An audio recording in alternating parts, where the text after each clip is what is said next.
In 2019, a quietly brilliant economist published a paper that barely anyone read. The paper asked one simple question: why do people who earn more money often end up with less wealth than people who earn significantly less? The answer was not what you would expect.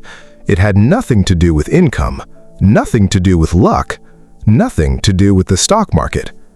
The answer was hiding inside something far more personal, far more invisible, and once you see it, you cannot unsee it. Most people believe that financial success is about the numbers: how much you make, how much you save, where you invest. But the research told a completely different story. It said that the real difference between someone who builds wealth and someone who does not is not financial at all. It is behavioral. It is habitual. It is the way a person thinks about their own future. And this changes everything about what it means to invest in yourself. David was 34 years old when he hit a wall. Not a financial wall, a personal one. He had a good salary, better than most. He owned a condo, drove a decent car, had a retirement account he barely looked at. On paper, everything looked fine, but David felt something he could not explain: a quiet anxiety, a feeling that despite earning more each year, he was not actually getting ahead. He was not falling behind either. He was just stuck, floating, and he could not figure out why. David's story is not unusual. In fact, it's one of the most common financial stories in the modern world. People who do everything right on the surface, but feel completely uncertain underneath. They follow the rules, they contribute to their accounts, they avoid obvious mistakes, but something is missing. And most people never realize what that something is, because the missing piece is not a financial product. Product? It is not a strategy. It is a habit, a way of treating yourself that almost nobody talks about. Here is the hidden problem. Most people invest their money, but never invest in themselves. And these are not the same thing, not even close. Investing money means putting dollars into an account and waiting. Investing in yourself means deliberately building the person who earns, decides, and thinks about those dollars. One is passive, the other is active. One feels safe, the other feels uncertain. And because human beings are wired to avoid uncertainty, most people choose the passive path. They fund their accounts, but they defund their growth. Think about it this way. If you give $10,000 to someone with poor financial habits, what happens? They lose it. Slowly or quickly, they lose it. But if you give $0 to someone with excellent financial habits, what happens? They build something, because the habits are the asset, not the money. The money is just fuel, and most people are pouring fuel into an engine they never maintain. Nobody noticed what was happening, but the engine was breaking down. The psychology behind this is fascinating. Behavioral economists call it the commitment gap. It is the distance between what people say they value and what they actually do. Ask anyone if self-improvement matters. They will say yes. Ask them how much time and money they spent of themselves last month. Not on entertainment, not on comfort, on actual growth. The number is usually close to zero. Not because people are lazy, because the brain does not see invisible returns as real. Your brain is designed to respond to immediate feedback. When you buy something, you feel something right now. When you save money, you see a number go up.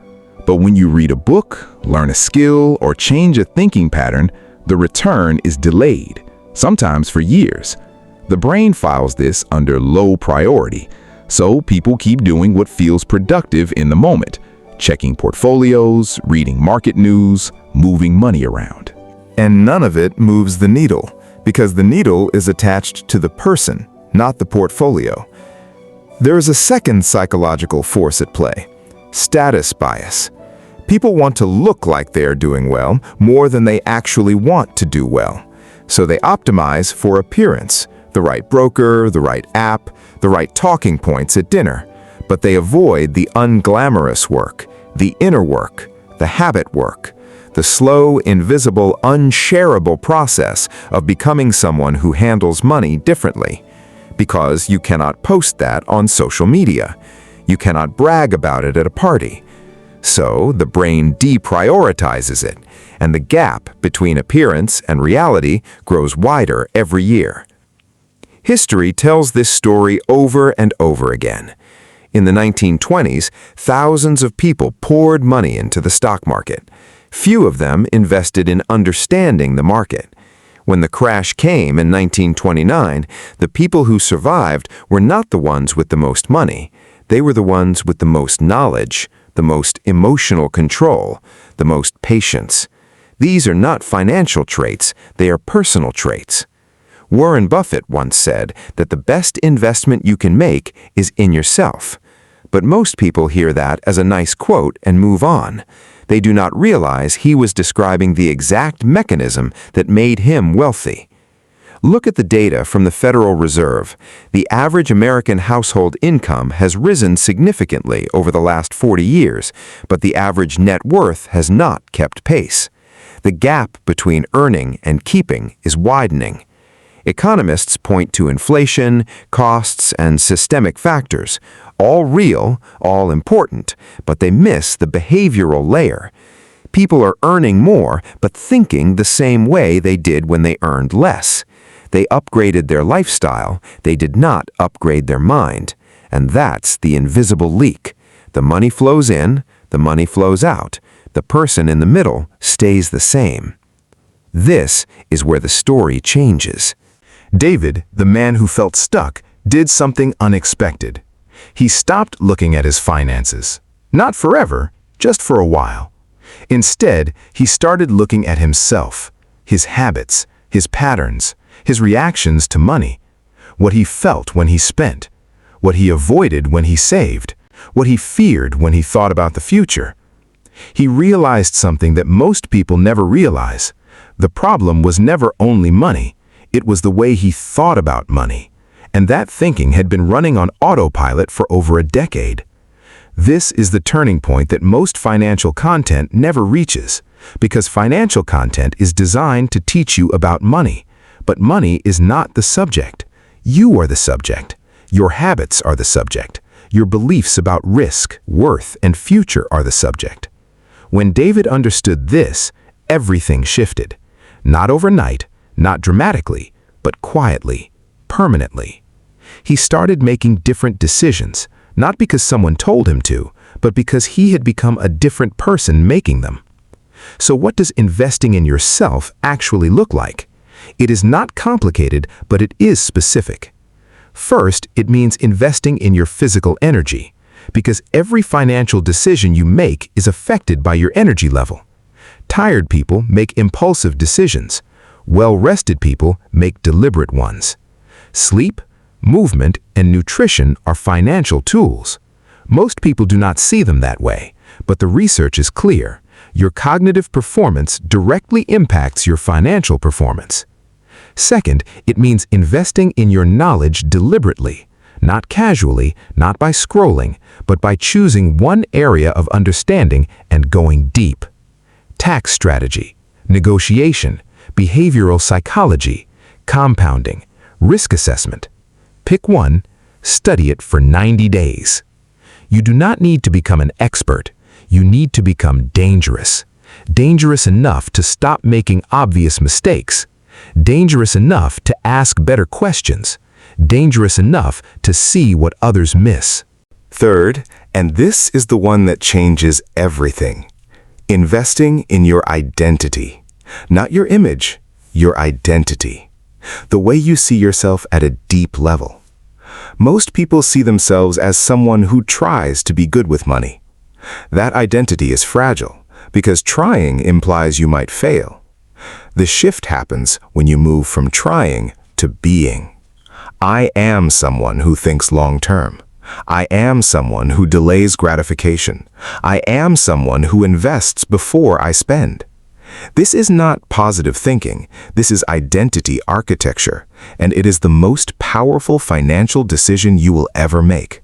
Because once your identity shifts, your habits follow automatically. You do not need willpower, you do not need motivation, you just act like who you are. David did not become a millionaire overnight. That is not how this works.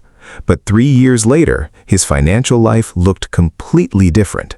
Not because he found a secret investment, not because he earned dramatically more, but because he became someone who made different decisions with the same money. He read differently, he spent differently, he planned differently, he thought about the future differently. The money did not change, the person holding the money changed. And that is what investing in yourself actually produces. Not a number, a person. Financial success is not about what you accumulate. It is about who you become in the process. The habits that build wealth are the same habits that build character. Patience, discipline, self-awareness, long-term thinking. These are not financial skills, they are human skills. And when you invest in them, the returns do not show up on a statement.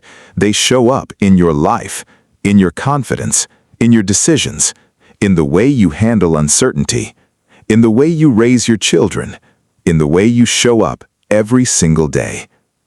The best portfolio you will ever manage is yourself, and the best time to start investing in it was years ago. The second best time is right now. If this story changed something in the way you think about money and yourself, subscribe to this channel. There is another video waiting for you that goes even deeper into the hidden psychology of wealth, because the real story is never about money. It is always about you.